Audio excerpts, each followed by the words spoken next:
Hi, my name is Maria. This is my teammate Stancho, and we are 2/5 of Solve.it, and we consider ourselves the Uber for homework. So I want to take you back a couple years to your college and high school period of years, and imagine that you're taking a math-intensive course, and you have homework due the next day, and you're trying to solve the problem. It's really hard though. You have no idea what you're doing. And you wish that you could have some help right now, but your roommate's asleep, and there's no one around who has like enough expertise to help you. And on the other hand, though, across the globe, let's say in an Asian country like China, there is a person who's awake because it's lunchtime and he happens to be really good at math. And wouldn't it be great if you could connect to this person in China, and he could help you solve the math homework, and you are happy the next day. So the problem, as I just explained. All right, so we provide on-demand, cost-efficient tutoring solution for math problems in high school and college by connecting students across the globe, people who are have the problem of not being able to solve their math problems and homework, and people who have the expertise to help, who are willing to give their skills and help the person solve their homework. So our value proposition is a seamless user experience. So it's instant online help, on demand, right away you can get this help, leading to an efficient process. It's cheap for students, and it's also lucrative for tutors.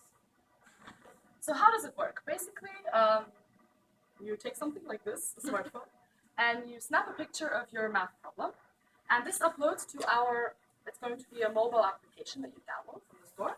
So you upload this picture, and there's a pool of tutors who can sort of look through the problems, and if they think they can solve this for you, they connect with you, and you instantly receive a notification saying this tutor can connect with you. Do you want him to help you solve the problem? And if you like the tutor, you connect instantly, and you have a tutoring session. Get the problem solved. So what is our business model? So we're going to have students. It's going to be a student-to-student kind of service, serving as tutors. They're going to receive $250 per problem, which will be based on demand, and it's a very quick thing. So an average session will last around 5 to 10 minutes.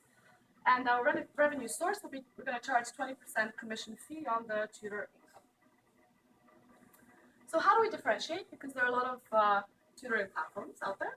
So we are going to have a surge pricing. It's going to be based on supply and demand. This means that around sort of the peak demand periods of like midterms, finals, when there are more exams and homework coming up, the tutor rate can go up to $10 per session. We're also going to have packages minimizing transaction fees, meaning instead of paying $250 each time, the tutee can charge their account to, let's say, $30, and this will minimize every time having a transaction. Also, to rate the quality of the tutors, after every session, there will be a simple feedback form. If this instance or just a photo thing isn't enough, you can connect to the tutor via voice and video, and you can spend time kind of live chatting, and the tutor can explain the problem more sufficiently. Also, we're going to have a whiteboard with tools, so it's going to be like kind of like a virtual classroom where the tutor will be able to manipulate and draw mathematical figures. Now Stancho will, oh no, this is me, sorry. The market size, so it's 35.7 million high school and college students, from whom 28.6 million have a smartphone with internet, and currently 4.5 are actively seeking help with math, and this is the segment that we're going to target. And now it's time. So now I'm going to talk a little bit about our projections, and not only in terms of finance, but about our vision of how our platform is going to expand in the future. So now in terms of revenue, by year one, we're hoping to have around 1,500 sessions per day, which can result in 2 million of revenue. We project our growth rate to be roughly 100%, more in the beginning and less as time goes by, because we're going to be tapping more into that pool of students. And by year 5, we'll be hoping to have around 23,000 sessions per day.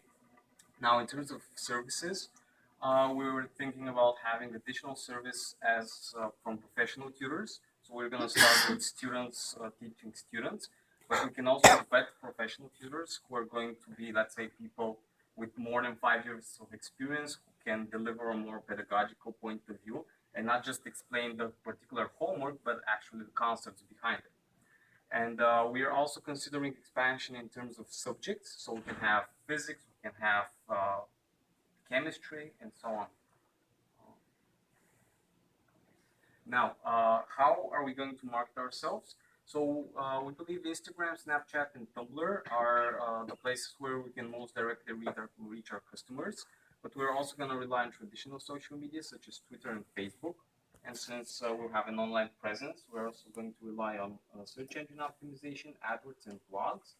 Now, our whole aim is going to be to build a brand so that we can rely more and more on referrals and word of mouth advertising to spread the word around campuses so that we can decrease our advertising expense in the future. Now, our cost drivers. Well, in the beginning, before we can build this referral system, we're going to rely a lot on marketing. So this is the pie chart for the costs in our first year. And as you can see, more than 40% is going to go there. We're also going to have a lot of expenses related to software development because we'll be adding features as it goes by, and we're marketing this seamless user experience. And of course, we've taken into consideration legal and accounting costs for when we go international. So just a couple of words about the revenue model. I already talked about the number of transactions per day for the first year. And since we're charging 20, we're taking 20% of the transaction. So during the first and second year, we're not going to be able to break even, primarily because we also have a lot of costs related to what I just spoke. So by you can also see the growth rate, and hopefully by the end of year 3, we'll be able to rely more on referrals and decrease our marketing expenses, increase our revenue, and this can translate into the net income that you can see. Now the break-even analysis, again, you can see how this plots in the 5-year period, and those are the money that we're seeking to raise at the moment to reach that break-even point, that milestone after which our brand can catch up and lead the way. So now that you know the basics, to introduce the rest 3/5 of our team. So, okay, I'm Stancho. I am the financial person in the team. Here is Maria, my teammate, who is an aspiring teacher. She wishes to be a professional herself. We also have Alex, yes, who is our software developer, and Tatiana, who is our HR and marketing specialist. And we also have Theo, who, apart from being an IT person, also has his own school for teaching IT. And we've all been tutors, so we are also very passionate about social entrepreneurship, and that's why we believe we're the perfect team to do this. And that's it.